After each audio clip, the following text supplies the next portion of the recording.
All right, get this in bigger view. We'll start. All right, today we'll be learning about the artist named John Trumbull.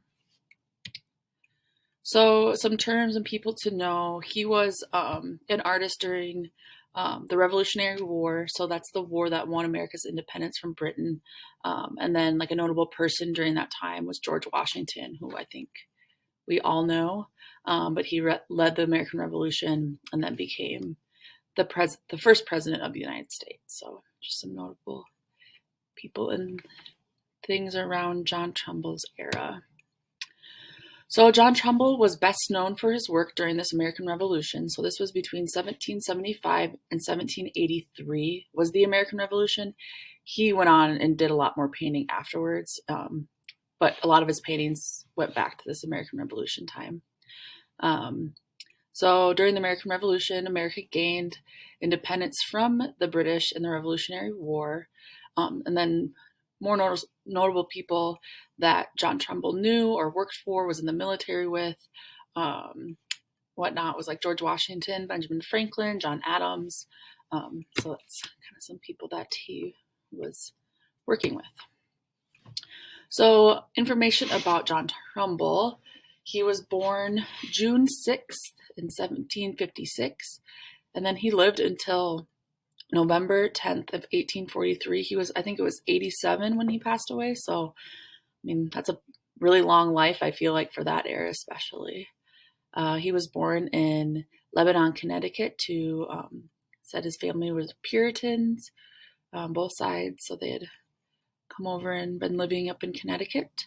And then occupation is a painter. And then he was also in the military and did some like government and some other kind of work too with people. So some of his accomplishments and parts of his career, he began as a soldier in the American Revolutionary War. He was, I think, a late teen when this began. And he actually became like a commander and an assistant to George Washington during this time.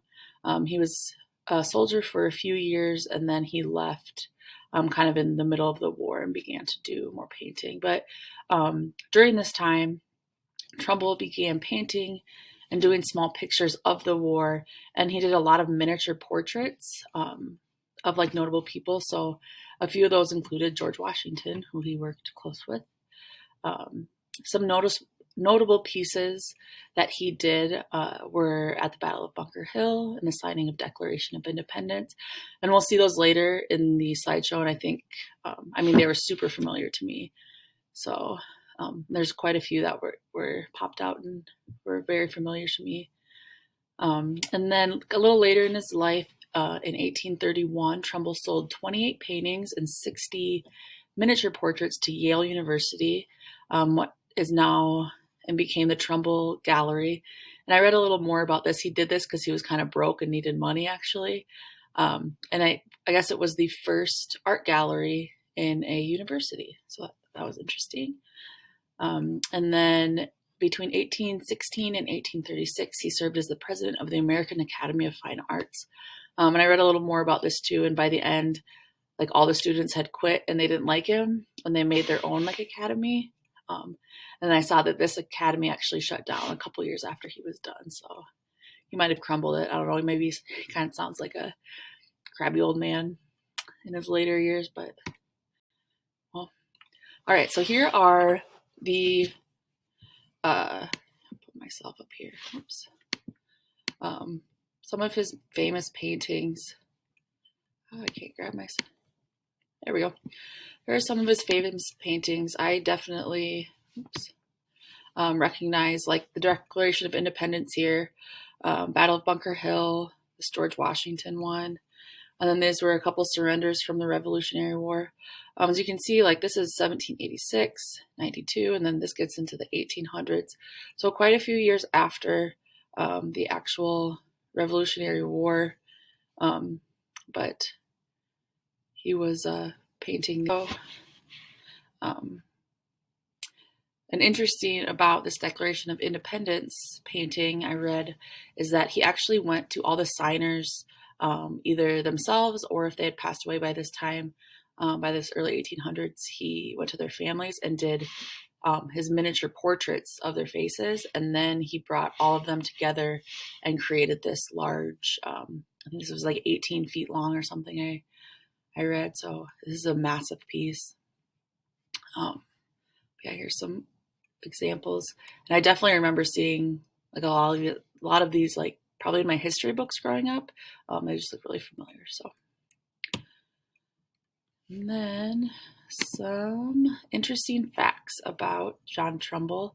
As a boy, he had a boyhood injury to his left eye that made him virtually monocular, so he could only see out of one eye.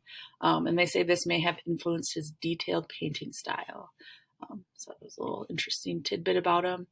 He was also known as the painter of the Revolution, which makes sense. So why is John Trumbull important to history? I think John Trumbull is important to history through his firsthand experience and visual documentation of many important points during America's early independence period. Many of his paintings are hung in the United States Capitol Rotunda.